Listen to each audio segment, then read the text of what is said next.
excited to be bringing you guys week 5 of our Gospel Journey series, and today we're going to be talking about the book of Luke. Has there ever been a time in your life when something turned out different than you expected it to? Maybe God was calling you to do something or to go somewhere, and it turned out being a lot harder or challenging than you thought it was going to be.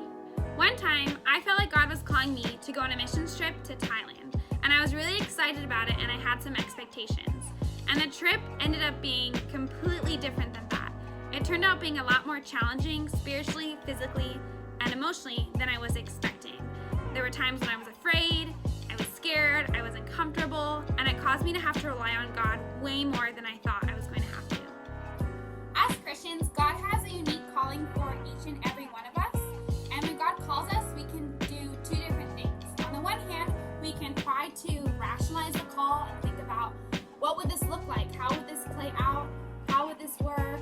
And try to take it into our own hands. Or we can accept that call and obey God regardless of the doubt or the fear or the insecurities or of other people's perceptions.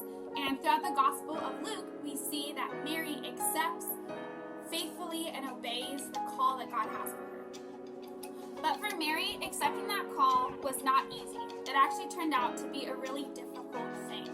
First, she had to flee to Egypt to escape King Herod because he was trying to kill all of the male babies. Then she had to give birth to Jesus in an animal food trough.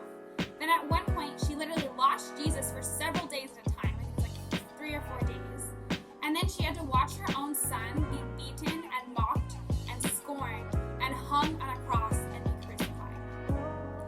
The question that Luke is trying to answer throughout this gospel is, how do we serve others better? Luke was writing this to everyday people. He was not an apostle or a pastor. He was actually a doctor or physician and an evangelist. So his gospel was written to Christians like you and me.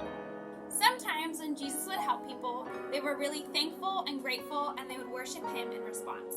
But other times, people would reject him. They were not about it, and they didn't like it. But that didn't stop him, because he knew that there was so much work to be done. He served other people not because of how they treated him or how they acted, but because they needed it and he genuinely loved them. Everyone deserves to be served and loved, and so we should serve and love other people despite how they treat us or how they act. At one point, Jesus says, if someone asks for your coat, give them your shirt too. And it just shows us this idea of giving and loving people without having a cap or an end limit. So Praxis, my question for you is, how is God calling you to serve? And what would it look like for you to do that this week?